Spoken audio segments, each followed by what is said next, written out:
नमस्कार, किसान समाचार में आपका स्वागत है। मैं हूं रेशमा आपके साथ। आइए नजर डालते हैं इस वक्त की हेडलाइंस पर। बरसात के मौसम में किसान कुंदरू की खेती से कमा सकते हैं बेहतर मुनाफा। बाजार में हमेशा बनी रहती है कुंदरू की मांग। कुंदरू की सबसे बड़ी खासियत है कि एक बार रुपाई करने के बाद आप इससे लंबे समय तक ले सकते हैं उत्पादन।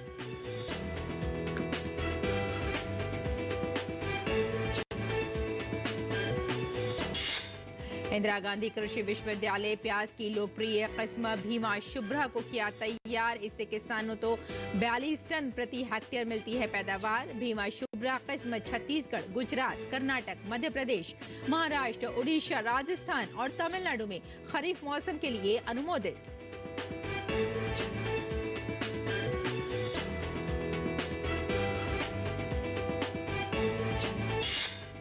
फसल को सुरक्षित रखने के लिए मल्च का उपयोग करना एक बेहतरीन तरीका। फसलों पर मल्चिंग शीट लगाने से नमी बनी रहती है एवं मिट्टी का कटाव होता है कम। मल्च से खरपतवार पर नियंत्रण होता है और फसल में पानी का भी कम उपयोग होता है।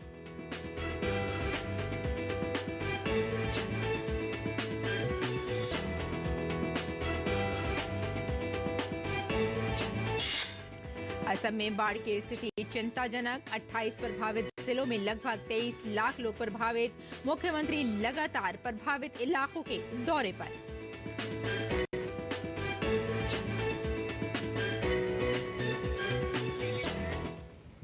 और आइए अब समाचारों पर विस्तार से नजर डालते हैं। बरसात के मौसम में किसान कुंदरू की खेती से कमा सकते हैं बेहतर मुनाफा। किसान इस समय खरीफ की कई फसलों की खेती कर रहे हैं। ऐसे में अगर किसान सब्जी की खेती करना चाहते हैं तो वे कुंदरू की खेती कर सकते हैं। इसकी खेती से किसानों को काफी मुनाफा होता है। कुंदरू एक मौसमी सब्जी है। इसके फूल का रंग सफेद होता है। कुंदरू का पौधा आमतौर पर खरपतवार या झाड़ियों के रूप में पाया जाता है जो दिखने है। साथ ही इसकी डिमांड मार्केट में हमेशा रहती है। ऐसे में किसानों को इस सीजन में तुरंत कुंदरू की रुपाई करनी चाहिए। कुंदरू की खेती के लिए बलुई है। कुंदरू की रुपाई करने से पहले खेत की अच्छी तरह से जुताई कर लें। इसके बाद खेत में गोबर, जैविक खाद और वर्मी कंपोस्ट डाल दें। फिर पाटा चलाकर खेत को समतल कर दें ताकि खाद अच्छी तरह से मिट्टी में मिल जाए। रुपाई कर दें। वहीं जरूरत के हिसाब से पौधों को समय समय पर सिंचाई भी करते रहें।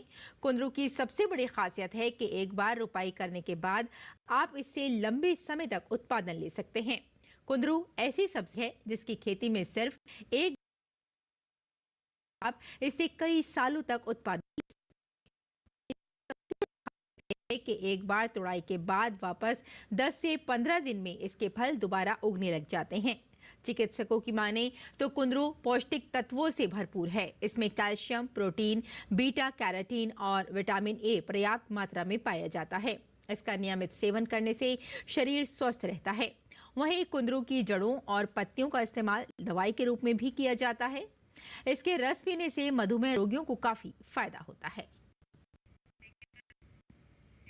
देश में लोगों को हर मौसम में सही कीमत पर बढ़िया प्याज मिलती रहे, इससे संकट को दूर करने के लिए इंदिरा गांधी कृषि विश्वविद्यालय प्याज की लोकप्रिय किस्म भीमा शुभ्रा को तैयार कर रहे हैं।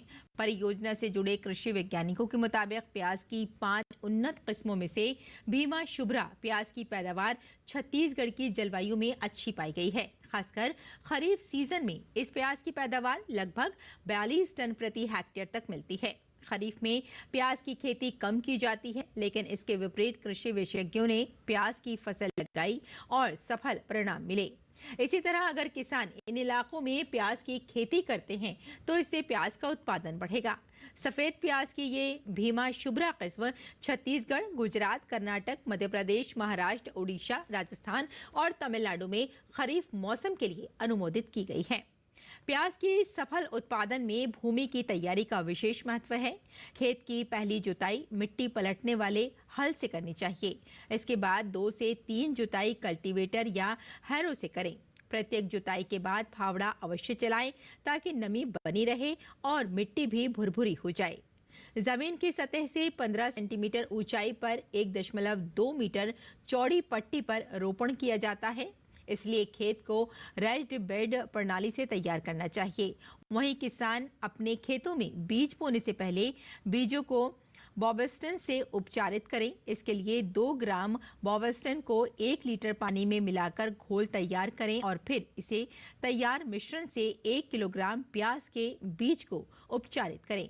इसके अलावा डंपिंग ऑफ और अन्य बीमारियों को नियंत्रित करने के लिए 1 किलो बीज के लिए 8 से 10 ग्राम ट्राइकोडर्मा वेराइट को 50 मिलीलीटर पानी में मिलाकर जैव कवकनाशी का उपयोग करें। और हींग को खाने की जान कहा जाता है। प्राचीन समय से ही भारत में भोजन में हींग का प्रयोग किया जाता है। किसान कैसे हींग की खेती कर सकते हैं और साथ ही हींग के व्यवसाय से अपना रोजगार खड़ा कर सकते हैं, आइए देखते हैं इस रिपोर्ट में। हाथरस पिछले 100 वर्षों से बड़े पैमाने पर हींग का उत्पादक रहा है। इससे जिले को एक अलग पहचान मिली है। दरअसल हाथरस में जो हींग प्रोडक्ट निर्मित होते हैं उनके लिए पेड़ से दूध उज्बेकिस्तान, तजाकिस्तान, अफगानिस्तान और ईरान से आता है, जिसे फिल्टर कर कंपाउंड या बंधानी हींग तैयार की जाती है। गोंद, खाने वाले तेल और स्टार्च आदि को मिलाकर हींग का कंपाउंड तैयार किया जाता है। खास बात यह है कि इसे बनाने के लिए किसी मशीन की जरूरत नहीं पड़ती। जीआई टैग भी मिल चुका है और ये टैग बड़ी मुश्किल से मिलता है। इस काम में उनका स्वागत करते हैं। मगर एक थोड़ी समस्या ये है कि हाथरस हींग के रूप में विश्व विख्यात भी है। जो सुविधा विश्व विख्यात होने के कारण वो सुविधा होनी चाहिए वो बिल्कुल नहीं है। बिल्कुल नहीं मतलब नहीं, कम है।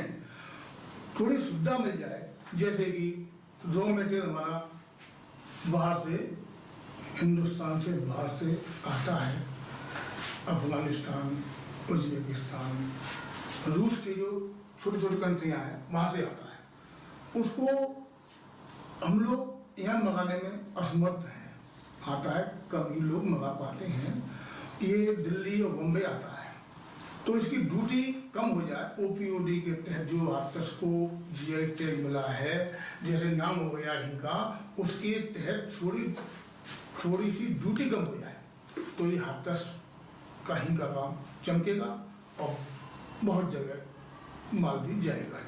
भारतीय व्यंजनों का स्वाद बढ़ाने वाली हींग को अब विश्व स्तर पर पहचान मिल चुकी है। 31 मार्च 2023 को ज्योग्राफिकल इंडिकेशन यानी जीआई रजिस्ट्री द्वारा प्रदेश के 10 उत्पादों की एक सूची जारी की गई है, जिनमें से एक हाथरस की हींग को भी ये उपलब्धि हासिल हुई है। लेकिन यहाँ के हींग व्यापारी कुछ और सुविधाओं की मांग कर रहे हैं। अभी कोई हमको चेक कराना होता है लैब के में, तो हम बाहर अलीगढ़, आगरा, तो छोटी लैब है, इनकी मान्यता नहीं है। क्योंकि जो लैब है ना वो बहुत पुराने समय से चली आ रही है। सन 1975 के अंदर को मान के चलते हैं। आज जब उस समय कुछ ही मिलावट होती थी, जैसे कि हींग के अंदर प्योरिटी ही होती थी। मिट्टी आती है, पेड़ से आती है, जो हींग का पेड़ होता है, हींग के जो पौधा होता है वो पौधे से हींग टपक के जमीन पे गिरती है, उसके अंदर छोटी सी मिट्टी का पत्ते आ ही जाते हैं। अब उनको हम जो है वैसे भेजते हैं तो सैंपल पास नहीं होता है। तो अब लैब की हमको बहुत जरूरत है। हाथरस में लगभग 100 करोड़ से भी ज्यादा के हींग का कारोबार है। जीआई टैग मिलने से देश दुनिया में हाथरस की हींग की मांग बढ़ रही है, जिससे इसका कारोबार करने वाले लोगों को भी फायदा मिल रहा है। वहीं यूपी सरकार ने हाथरस की हींग को एक जिला एक उत्पाद योजना में भी शामिल किया है। Rishi Kumar, DD news, Hathras. फसल को सुरक्षित रखने के लिए मल्च का उपयोग करना एक बेहतरीन तरीका है।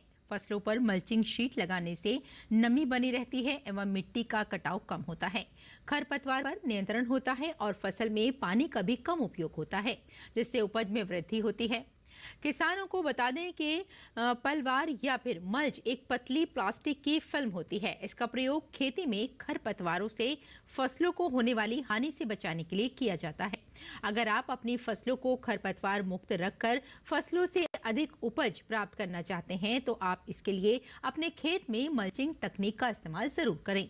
खरपतवार से फसलों को बचाने के लिए समय समय पर निराई गुड़ाई करते रहना जरूरी होता है, जिस पर खर्च भी बहुत अधिक होता है। खरपतवार व अवांछित पौधे हैं जो किसी स्थान पर बिना बोए उगते हैं और जिनकी उपस्थिति से किसानों को लाभ की तुलना में हानि अधिक होती है। मल्चिंग तकनीक से खेती करना बहुत ही लाभदायक होता है। साथ ही खरपतवार नियंत्रण और पौधों को लंबे समय तक सुरक्षित रखने में ये फिल्म बेहद कारगर है। चना किसानों के लिए सरकार ने राहत की खबर देते हुए कहा है कि किसान चने के उत्पादन को लेकर कोई चिंता न करें। केंद्र सरकार किसानों से एमएसपी पर चने की फसल को खरीदेगी। साथ ही सरकार ने कहा कि केंद्र सरकार ने कीमतों पर नियंत्रण रखने और अपनी कल्याणकारी योजनाओं के तहत वितरण करने की मंशा रखने वाले राज्यों की मांग को पूरा करने के लिहाज से बफर स्टॉक बनाने के लिए किसानों से एमएसपी पर चना खरीदने को कहा है। बिहार में 30 से 35 हजार हेक्टेयर में मखाने की खेती की जाती है और 40 से 45 लाख क्विंटल मखाना का उत्पादन होता है। मखाने को जीआई टैग मिलने के बाद राज्य सरकार किसानों को मखाने की खेती के लिए प्रोत्साहित कर रही है। बिहार के मखाना की बिहार कृषि विश्वविद्यालय BHU पैकेजिंग कर न केवल ब्रांडिंग करेगा बल्कि इसे राष्ट्रीय और अंतर्राष्ट्रीय स्तर पर बेचने का प्रयास भी करेगा। BMU भागलपुर का मानना है कि मिथिलांचल के कई किसान ऐसे हैं जो जानकारी के अभाव या उचित व्यवस्था नहीं होने के कारण अपनी फसलों को अन्य राज्यों से नहीं भेज पाते हैं। ऐसी स्थिति में उन्हें अपनी फसलों को स्थानीय स्तर पर औने पौने दामों में बेचना पड़ता है। ऐसे में उन्हें मुनाफा कम होता है। ऐसे किसानों की फसल को BHU पैकेजिंग के बाद अच्छे दामों पर बेचने का प्रयास करेगा। इससे किसानों को मुनाफा होगा और मिथिला के मखाने की पहचान BHU मिथिला मखाना के नाम से पैकेजिंग भी शुरू हो जाएगी। इससे वैसे किसानों को अत्यधिक लाभ मिलेगा जो अपनी फसलों को बाहर नहीं भेज पाते थे। गौरतलब है कि राज्य में मिथिलांचल और सीमांचल इलाके में मखाने की खेती सर्वाधिक होती है। बारिश का मौसम शुरू हो गया है। ऐसे में किसान भाई कैसे अपने पशुधन को संक्रमण से बचा सकते हैं, आइए जानते हैं इस खास रिपोर्ट में। देश के अधिकांश हिस्सों में मानसून आ चुका है। ऐसे में बारिश और कई बार सफाई की कमी से पशुओं को कई गंभीर बीमारियां हो जाती हैं। हर मौसम में पशुधन को बीमारियों और दूसरी प्राकृतिक आपदाओं से बचाने की जरूरत भी होती है, क्योंकि एक पशु की मौत होने पर भी किसान को बड़ी आर्थिक हानि होती है। इसलिए एनिमल एक्सपर्ट्स हर मौसम से पहले पशुपालकों को कुछ जरूरी हिदायतें देते हैं। बरसात का मौसम शुरू हो चुका है। तेज और लगातार बारिश के चलते कई इलाकों में जल भराव हो जाता है या फिर बाढ़ भी आ जाती है। ऐसे में पशुओं की जान पर बन आती है। पशुओं के लिए खाने पीने के सामान की भी किल्लत होने लगती है। जल भराव के चलते संक्रमण रोग फैलने का भी खतरा बना रहता है। ऐसे में अगर बरसात से पहले एनिमल एक्सपर्ट्स के बताए उपायों को अमल किया जाए तो सभी खतरों को टाला जा सकता है। पशुओं के लिए सुरक्षित शेड बनाएं। बरसात में जल भराव होने पर पशुओं के लिए पशुओं का शेड थोड़ी ऊंची जगह पर बनाएं। पशुओं को बारिश के पानी में भीगने से भी बचाने का इंतजाम करें। पीने के पानी को करें स्टोर। बारिश होने और जल भराव होने पर सबसे पहले पानी प्रदूषित होता है। दूषित पानी पीने के चलते ही पशु कई तरह की संक्रमित बीमारियों की चपेट में आ जाता है। इसलिए बरसात के दौरान पानी का स्टोर जरूर करें। पशुओं को खुले में ना चराएं। बरसात के दौरान जब जल भराव होता है तो वो कई दिन तक रहता है। खेत और चारागाहों में भी पानी भर जाता है। इसलिए इस दौरान पशुओं को खुले में ना चराएं। पानी भरने से हरा चारा सड़ जाता है। ऐसा चारा खाने से पशु बीमार पड़ जाते हैं। साइलेज और हे बनाकर करें चारे का इंतजाम। बारिश के दौरान हरा चारा भी खराब हो जाता है। चारे में नमी की मात्रा भी बढ़ जाती है। इसलिए बरसात के दौरान होने वाले हरे चारे का साइलेज और हे बनाकर स्टोर कर सकते हैं।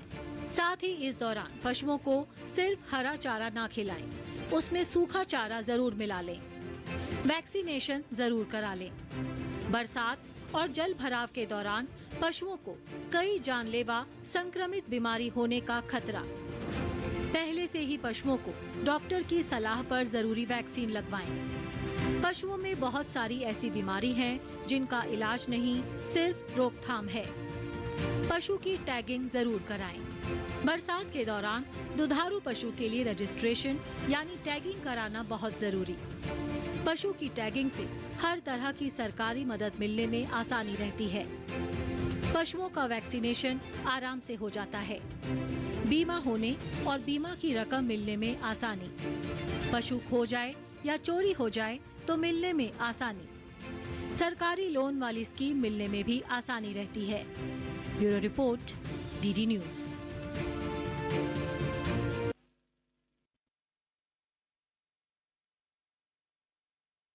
जिले में लगभग 23 लाख लोग बाढ़ की चपेट में हैं। राज्य की कई स्थानों पर प्रमुख नदियां खतरे के निशान से ऊपर बह रही हैं। कछार, कामरूप, धुबरी, नौगांव, गोलपाड़ा, बारपेटा, डिब्रूगढ़, बोंगईगांव, लखीमपुर, जोरहाट, कोकराझार, करीमगंज और तिनसुकिया प्रभावित जिलों में शामिल हैं। 3 जिलों कामरूप, महानगर, कामरूप और डिब्रूगढ़ के शहरी इलाकों में भी बाढ़ का अलर्ट है। इस बीच असम के मुख्यमंत्री हेमंत बिस्वा शर्मा ने बाढ़ राहत शिविरों में पीड़ितों से मुलाकात कर उनका हालचाल जाना। उन्होंने कहा कि बाढ़ राहत कैंप की सुरक्षा और स्वच्छता सरकार की प्राथमिकता है।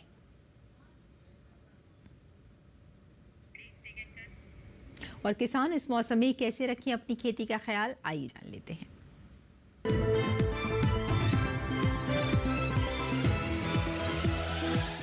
नमस्कार, आप देख रहे हैं डीडी किसान। मैं हूं एआई कृष और आज हम खेती किसानी से संबंधित सलाहों के बारे में पूरी जानकारी देंगे। धान खरीफ की सबसे महत्वपूर्ण फसल है। इसकी मध्यम और देर से पकने वाली किस्मों की रोपाई 15 जुलाई तक हर हाल में कर लें। हालांकि जल्द पकने वाली किस्में दूसरे पखवाड़े तक रोपी जा सकती हैं। अगर आप खुशबूदार चावल बोना चाहते हैं तो रोपाई के लिए आखिरी हफ्ता चुनें। ऐसे इलाकों में जहां हर साल गेहूं धान फसल चक्र अपनाया जाता है, वहां प्रति हेक्टेयर 10-12 टन हरी खाद या गोबर की खाद डालें। इस समय किसान बेबी कॉर्न और स्वीट कॉर्न की बुवाई भी कर सकते हैं। बेबी कॉर्न के लिए कतारों के बीच दूरी 60 से 75 सेंटीमीटर और बीजों के बीच फासला 20 से 25 सेंटीमीटर रखें। गहराई 4-5 सेंटीमीटर रहेगी। बेबी कॉर्न की बुवाई पूरब पश्चिम दिशा में बनाई मेड़ों पर करें। कपास बहुत ही महत्वपूर्ण नकदी फसल है। इसकी बुवाई मॉनसून आने के बाद होती है। बुवाई के लिए प्लांटर का इस्तेमाल करना चाहिए। रेतीली, लवणीय और सेम वाली मिट्टी को छोड़कर किसी भी जमीन में इसे बो सकते हैं। खरीफ मौसम में किसान सोयाबीन की खेती भी कर सकते हैं। खास तौर से उत्तर के मैदानों, मध्य भागों और पूर्वोत्तर में इसे 15 जुलाई तक बोया जा सकता है। दक्षिणी भागों में जुलाई के अंत तक बुवाई होगी। गन्ना किसान यूरिया की बाकी बची एक बोरी को मॉनसूनी बारिश होने पर डाल दें। देर से बोई गई फसल में निराई गुड़ाई के बाद मिट्टी चढ़ाने का काम करें। इसी तरह कृषि और किसानों से जुड़ी हर महत्वपूर्ण जानकारी के लिए हमारे साथ जुड़े रहिए और देखते रहिए डीडी किसान। धन्यवाद।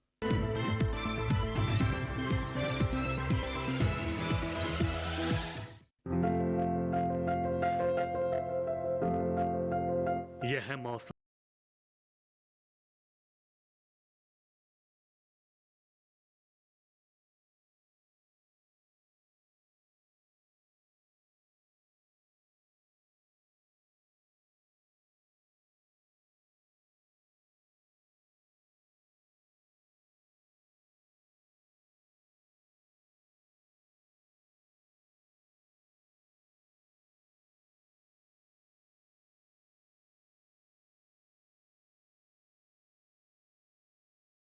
हल्का हरा होता है और निचले भाग से 1/3 भाग तक सफेद हरी धारियां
छोटे चम्मच मात्रा को 1 लीटर पानी में मिलाकर कीट प्रभावित जगह पर छिड़काव करें। ध्यान रखें कि इन दवाओं का उपयोग विशेषज्ञों की सलाह से ही करें।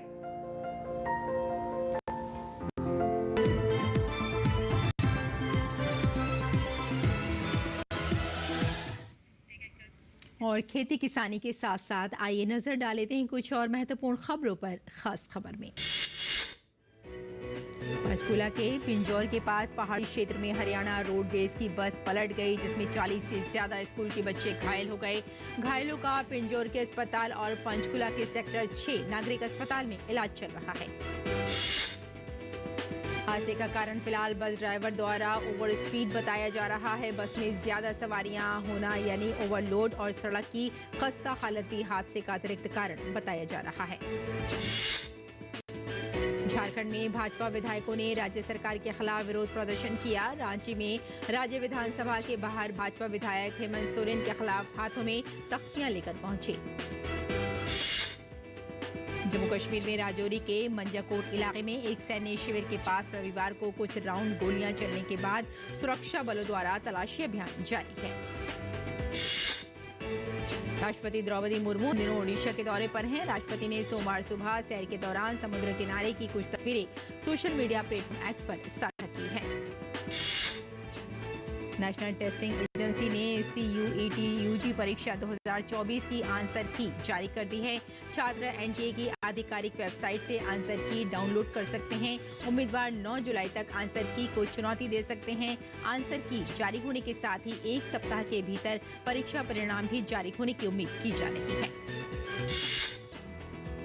वित्त मंत्री निर्मला सीतारमण ने बजट तैयार करने की प्रक्रिया के तहत उद्योग जगत और सामाजिक क्षेत्र के प्रतिनिधियों सहित विभिन्न संबंधित लोगों के साथ विचार विमर्श पूरा कर लिया है। सीतारमण 23 जुलाई को अपना 7वां बजट पेश करेंगी।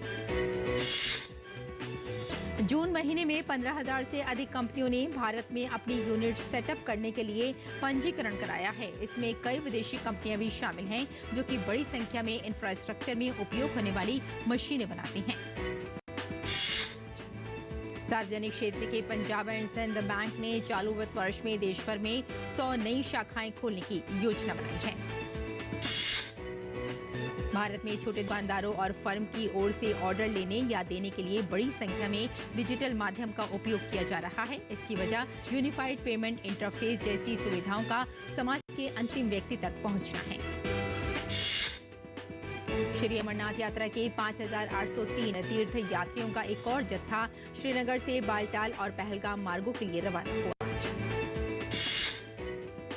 9 दिन में 1,82,000 से ज्यादा श्रद्धालुओं ने बाबा बर्फानी के दर्शन किए हैं।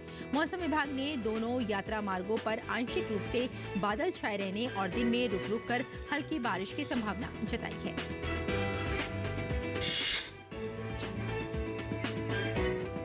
तो किसान समाचार में फिलहाल इतना ही। अनुमति दें। नमस्कार।